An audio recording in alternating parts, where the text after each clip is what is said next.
que lo que no existe no puede darse la existencia a sí mismo.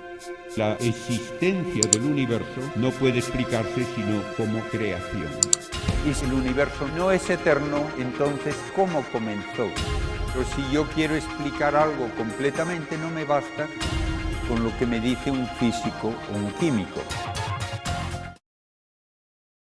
Siempre que se habla del origen del universo y del origen de la vida y del hombre, queda en muchas personas un resquemor que finalmente se expresa con una pregunta al final de la charla. Pero la Biblia dice que Dios creó el universo en 6 días.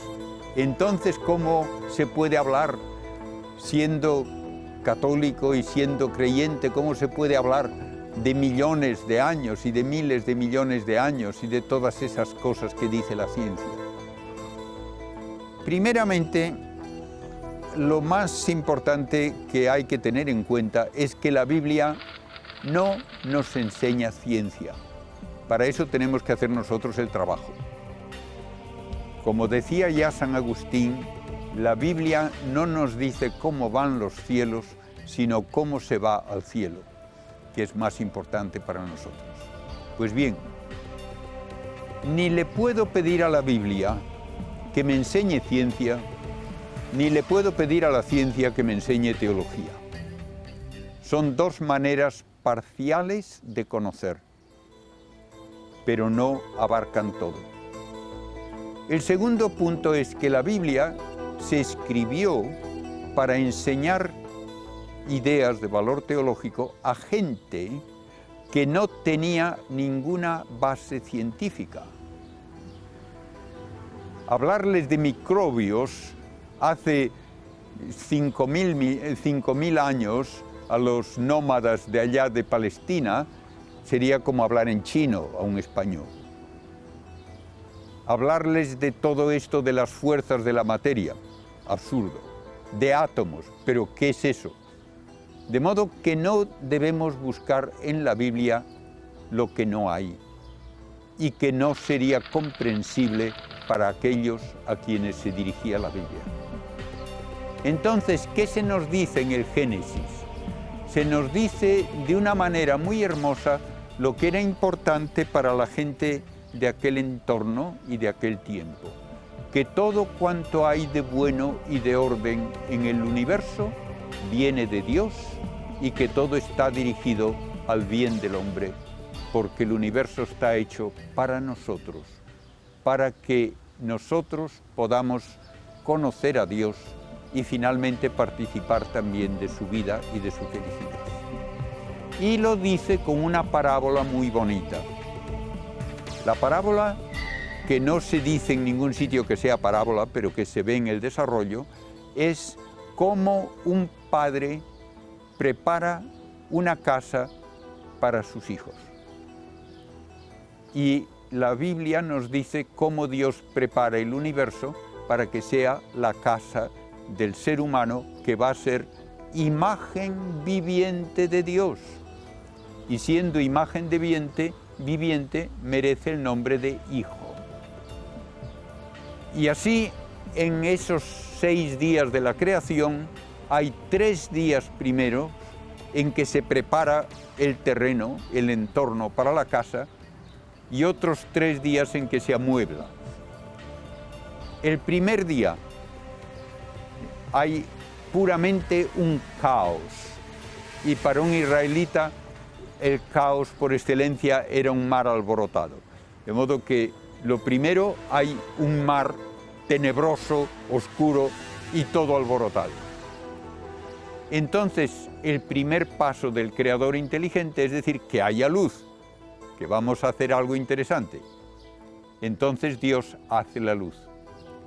¿Y de dónde viene la luz? Pues no hay estrellas, no hay sol. Para aquella gente no importaba. Dios puede hacer que haya luz. ¿Por qué ha de ser del sol o de las estrellas? Entonces hay luz. Y entonces Dios separa un periodo de luz de un periodo de tinieblas y tenemos el primer día. ¿Y qué es un día? Pues un periodo de luz seguido de un periodo de tinieblas. ¿Tiene que tener 24 horas? No. Eso no era importante. El segundo día hay que hacer un hueco en eso que parece que es todo un mar revuelto. Y los antiguos tenían una idea muy poética, probablemente no se la tomaban en serio, pero la decían muchas veces, de que llueve porque hay agua allá arriba y se cae. Y que se hace un pozo y aparece agua, porque hay agua allá abajo.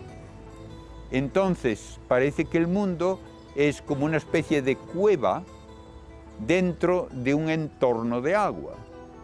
Pero para que haya ese espacio libre hay que hacer una bóveda que no se ve porque es transparente, pero que separa las aguas de arriba para que no caigan, y otro lugar abajo para que quede el resto del agua. Bien, esto se hace el segundo día. Ya está bien. Y otra vez vuelve a haber luz y tinieblas, tenemos el segundo día. El tercer día, por ahora solo hay agua. Y hay esa bóveda con más agua encima. Entonces hay que hacer un lugar seco. Para los antiguos que no conocían, y no se conoció hasta mediados del siglo XX, que los continentes se mueven y que cambian las cuencas de los océanos, etc. Para los antiguos, el mar está donde está porque Dios le da una orden. Ese es tu sitio y cuidadito con salir de ahí. Y entonces queda tierra seca y quedan los océanos. Y en esa tierra seca, entonces ya Dios comienza poniendo hierba. ¿Por qué? Porque la hierba va a ser necesaria para que pueda luego haber animales. Llega el cuarto día, y el cuarto día Dios empieza a decorar la casa. Y lo primero que hace, pone unas lámparas bonitas en el cielo. El sol, no para que sea de día, sino para que sea el que preside al día, y a la luna para que presida a la noche, y las estrellas. Y todo eso está en esa bóveda transparente.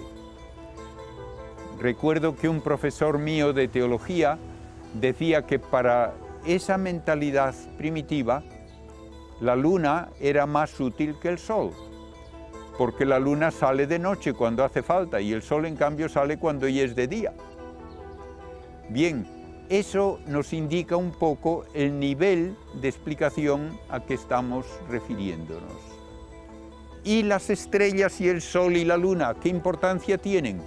Pues era importante para los israelitas el darse cuenta de que no era verdad que las estrellas y los astros fuesen dioses, que no era verdad que dirigían los destinos humanos, que toda la astrología es puro cuento, que los astros son servidores de Dios y servidores del hombre, y sirven para que haya estaciones y para marcar un calendario con fiestas religiosas y que pueda haber orden en la vida.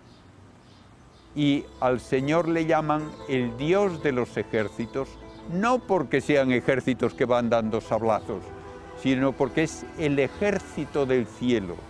Los astros son los ejércitos del Señor. Y por fin, cuando ya está preparado el lugar, entonces Dios hace los animales, primero en el agua y en el aire, luego en la tierra, y cuando todo está preparado, entonces puede ya hacer al hombre a su imagen y semejanza. De modo que es una parábola muy bonita de un Dios que hace todo con orden, lógicamente, para bien del hombre.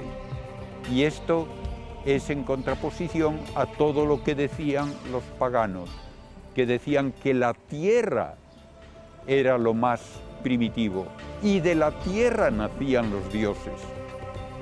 Y los dioses no tenían omnipotencia, y no eran tampoco capaces de soportarse unos a otros y tenían luchas. Todo ello queda borrado de este modo tan hermoso de la Biblia de hablar de cómo Dios crea todo para bien del ser humano, para nuestro bien, porque nosotros somos los únicos que conocemos a Dios y obramos libremente, y por eso somos su imagen y semejanza.